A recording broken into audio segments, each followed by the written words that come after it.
Hello and welcome to my channel. My name is Dr. Shanai, and what I'm going to talk today is something about glycemic index and glycemic load.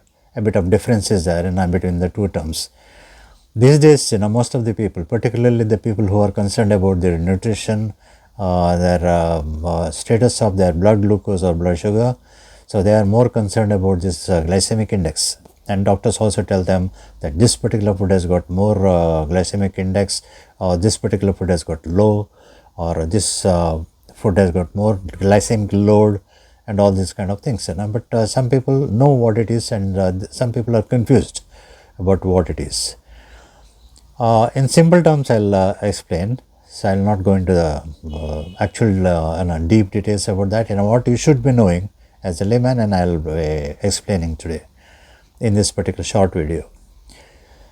Glycemic index, or GI, glycemic index. So we call it as a low GI food, medium GI food, or high GI food. Is a particular number given to a particular type of food, and that number usually indicates how fast our blood glucose level goes up after we consume that food, how fast it happens. That is what is called as glycemic index. Glycemic load, on the contrary, is a calculation about, and it depends on the amount of food what you have eaten.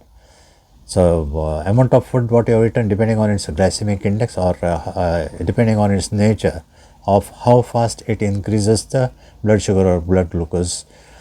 So that particular there is a particular formula I'll tell later. So that particular formula is applied, and we determine the glycemic load. You yourself can calculate that. It's very easy. I'll tell you later. So first I'll explain what is glycemic index. Say glycemic index is a comparative number. When we compare it to the pure glucose is taken as one standard, of food.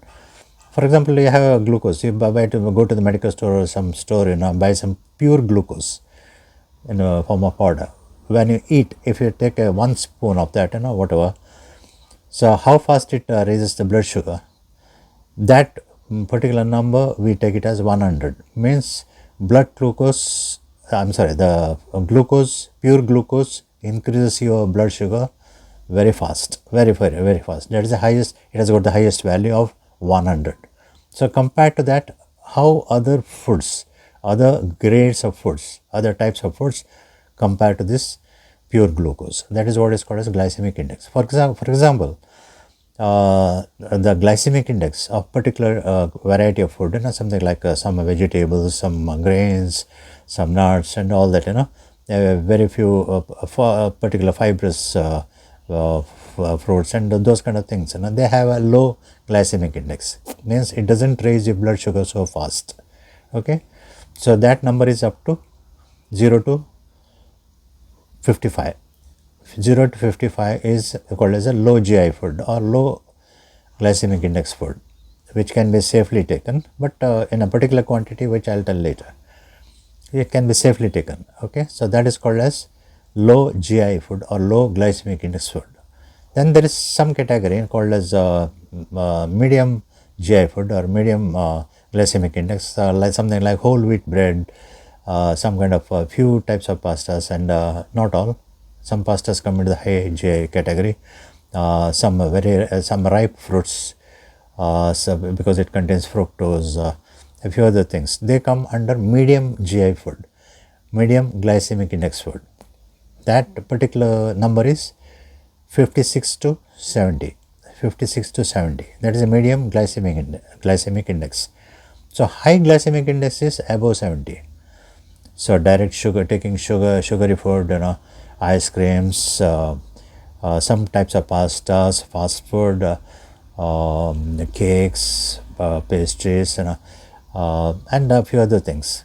Those are all high glycemic index food, which should be very, very rarely taken, and in a very small quantity it should be taken. So this is all about a glycemic index.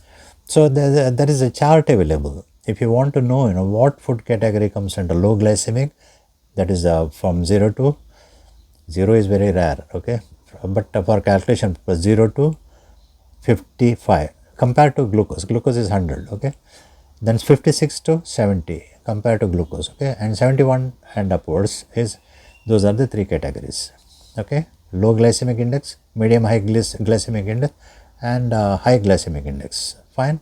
I hope you understood this much. If you have any query, please put it in the comment box. I'll be happy to answer that personally. Okay.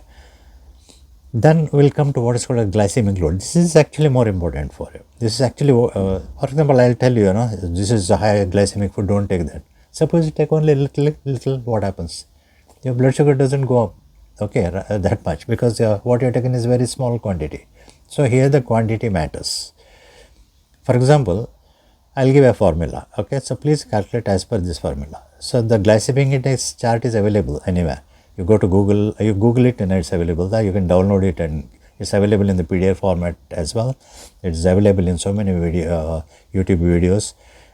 You can get it very easily. Okay, depending on that, calculate how much glycemic load you are having per day. Okay, I'll tell you how to calculate this glycemic load. Glycemic load has got a formula to, it can be calculated like glycemic index of a particular food, because of that chart, okay, this much, okay, say around maybe around 55, okay, then the amount of what you have, amount of food what you have, that particular glycemic index food, amount in grams. Suppose you have around 50 grams, 50 glycemic load, the glycemic index, 50 GI food, you are having 50 grams. So 50 you multiply by that 50 grams. 50 glycemic index you multiply by 50 grams. How much it is? It comes to 5 into 5, 25, 2500, right? 2500. So 2500, you divide that number by 100. Divide that number by 100. That gives you a figure of 25. So 25 is the glycemic load because of that particular food. Up to 25 or maximum up to 30 per day is okay. More than that, you are not supposed to put, particularly the diabetic patients. More than that, the pre-diabetic patients as well as the diabetic patients, they are not supposed to put a load more than 30. 25 to 30 is okay. Up to 25 is excellent. Okay, there's no problem. If you can calculate this much the entire day, your quota, you're good, no problem. Okay, but more than 30 you should be really careful. Very rarely nothing may happen if you're on insulin or some anti-diabetic drugs like metformin and other things. Sometimes it may not show much, but the thing is, you try to be careful about this. Okay, so glycemic load is important individually. Glycemic index is just a number given. Okay, that chart gives that number. How much you consume and actually how much load you put, that is called as a glycemic load. All right, so glycemic index into the number of grams what you had of that particular food divided by 100 is equal to how much? It should be 25 to 30. That is a glycemic load. Okay, so please, I hope you understood what I told today. It's easy. Go through my video again, you'll come to know. Okay, in case there is a confusion. Otherwise, please ask me in the comment box. I'll be happy to answer. I hope I cleared that out about GI and GL, glycemic index and glycemic load. So see you in the next video. Until then, cheers and stay healthy. Bye.